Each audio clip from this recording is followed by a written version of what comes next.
देवरह बाबा की धरती पर हम चौरी चौरा के महान लोगन का स्वागत करत बाटी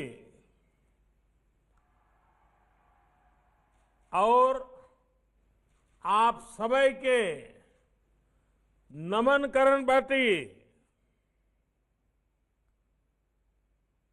उत्तर प्रदेश की गवर्नर श्रीमती आनंदीबेन पटेल जी, यशस्वी और लोकप्रिय मुख्यमंत्री योगी आदित्यनाथ जी, यूपी सरकार के मंत्रीगण, कार्यक्रम में उपस्थित सांसद, विधायक और मेरे प्यारे भाई और बहनों, चौरी चौरा की पवित्र भूमि पर देश के लिए बलिदान होने वाले, देश के स्वातंत्र संग्राम को एक नई दिशा देने वाले वीर शहीदों के चरणों में मैं प्रणाम करता हूं, आदरपूर्वक श्रद्धांजलि देता हूं। इस कार्यक्रम में अलग अलग जिलों में शहीदों और स्वतंत्रता संग्राम सेनानियों के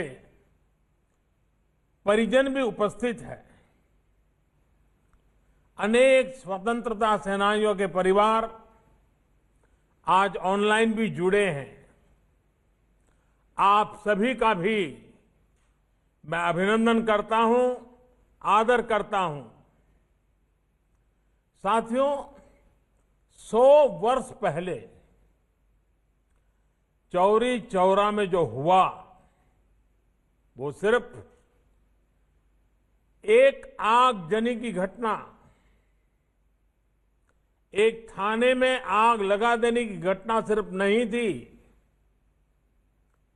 चौरी चौरा का संदेश बहुत बड़ा था, बहुत व्यापक था।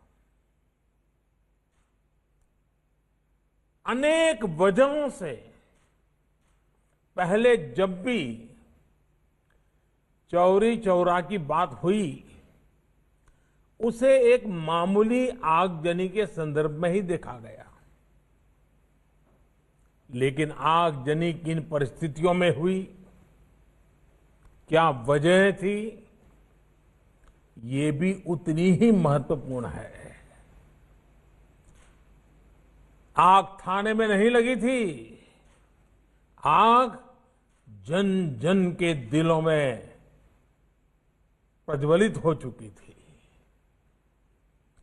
चौरी चौरा के ऐतिहासिक संग्राम को आज देश के इतिहास में जो स्थान दिया जा रहा है, उससे जो जुड़ा हुआ प्रयास हो रहा है, वो प्रशंसनीय है। मैं योगी जी, उनकी पूरी टीम को इस काम के लिए बधाई देता हूं। आज चौरी चौरा की शताब्दी पर एक डाक टिकट भी जारी किया गया है। आज से शुरू हो रहे ये कार्यक्रम पूरे साल आयोजित किए जाएंगे। इस दौरान चौरी चौरा के साथ ही हर गांव, हर क्षेत्र के वीर बलिदानियों को भी याद किया जाएगा। इस साल जब देश अपनी आजादी के 75वें वर्ष में प्रवेश कर रहा है, उस समय ऐसे समारोह का होना इसे और भी प्रासंगिक बना देता है।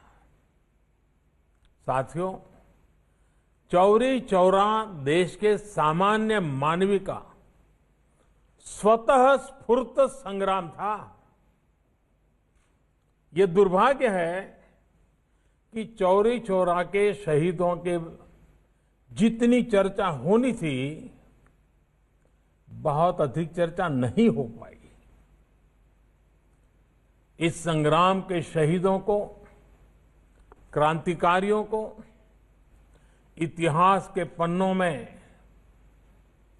भले ही प्रमुखता से जगह न दी गई हो, लेकिन आजादी के लिए उनका खून देश की माटी में जरूर मिला हुआ है, जो हमें हमेशा प्रेरणा देता रहता है। अलग अलग गांव, अलग अलग आयु, अलग अलग सामाजिक पृष्ठभूमि, लेकिन एक साथ मिलकर वो सब मां भारती की वीर संतान थे।